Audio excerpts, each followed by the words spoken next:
लेकिन बढ़िया व्यवहार चल रहा था। लेकिन कर्ज के तले जो है दबंग लोग का लिया हुआ वही टॉर्चर फोर्चर करने के कारण जो है इतना बड़ा कदम उठाए। बच्चे जो बच रहा था उसको भी जो है साक्ष्य को मिटाने के लिए इतना बड़ा प्रयास किया गया कि रेफर पर रेफर किया। प्रमुख आए, चेयरमैन साहब आए, आश्वासन दे के चले गए हैं।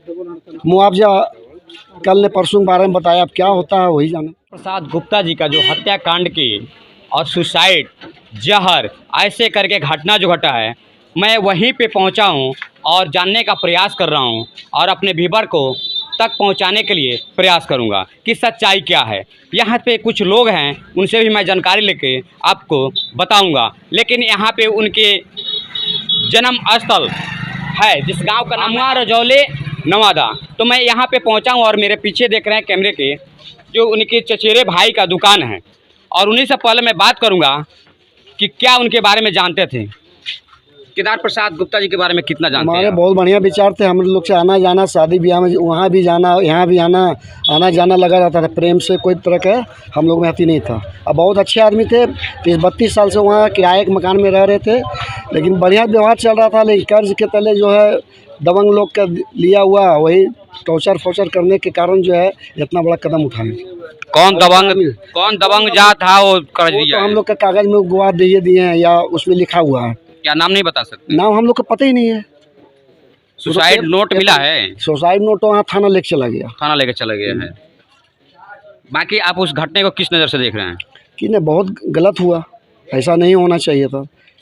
एक बच्ची जो बच रहा था उसको भी जो है साक्ष्य को मिटाने के लिए इतना बड़ा प्रयास किया गया कि रेफर पर रेफर किया।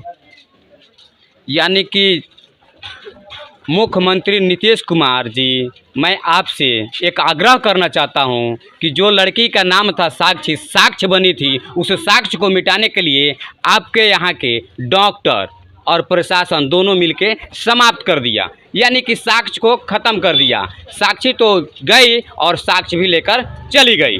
अब बताइए कि आपके प्रशासन क्या करेगा? महोदय, आपके प्रशासन क्या करेगा? अब तो आप ढूंढिएगा कि मेरे पास कोई एविडेंस नहीं है और इस केस को दबाने के बात कीजिएगा। लेकिन यहाँ पे ग्रामीण लोग हैं, उनसे भी मैं जानने का प्रयास करता हूँ कि इनका मांग क्या है। क्या मांग है जी? इनका मांग क्या, बेटा है वो बच रहे हैं, उसका कुछ होना चाहिए, नौकरी वगैरह मिल जाए कि ताकि उसका भरण पोषण हो। और कितना कर्ज था? कर्ज तो सुने कि 10-12 लाख रुपया था। महज 10-12 लाख के लिए उन्होंने आत्महत्या कर लिया। और इतना बड़ा उनको टॉर्चर किया गया कि अंतिम बहुत तरह के बेइज्जती होगा, गाली गलौज होगा, बहुत तरह किया होगा लोग। इसी कारण जो है वो इज्जतदार आदमी थे। तो नोएडा में तो 2-2 दुकान चल रहा था, तो फिर 10 कर्ज के रूप में मानता महाजने का कर्ज है या कुछ है, तो टॉर्चर तो जो लोन देने वाला होगा वो टॉर्चर कर रहा होगा ना। अब बहुत तरह की धमकी दिया होगा, बहुत तरह के बात उस पर टॉर्चर किया गया होगा। ऐसे तो कदम उठाने वाले इतना बड़ा कदम नहीं उठाने वाले थे। प्रशासन है तो क्या बोला यहाँ पर? प्रशासन क्या बोलेंगे? प्रशासन तो कोई तरह का वहाँ सहयोग भी नहीं, कुछ नहीं हुआ। सबसे पहले मुझे बताइए कि आपके दरवाजे पर यहाँ पे नेताजी लोग आ रहे हैं, नेताजी लोग क्या बोल रहे हैं? MLC आए, प्रमुख आए, चेयरमैन साहब आए, आश्वासन दे के चले गए हैं। मुआवजा कल ने परसों के बारे में बताया, अब क्या होता है वही जाने, क्या करेंगे। और नेताजी आए तो कुछ दिए कि नहीं डोनेशन में? अभी कुछ नहीं दिए, आए और गए। आया हो गया, बस आश्वासन दिए हैं, आश्वासन मिला। तो नवादा जिला के जितने भी नेतागण हैं आते हैं और सिर्फ जाते हैं, आश्वासन दे रहे हैं, लेकिन डोनेशन नहीं कर रहे हैं। अगर डोनेशन करते ना तो केदार प्रसाद गुप्ता जी का बेटा का आज कुछ हाथ मजबूत हो जाता। जब वो कर्ज में उनके पिताजी दबे हुए थे तो उन्होंने सुसाइड कर लिया।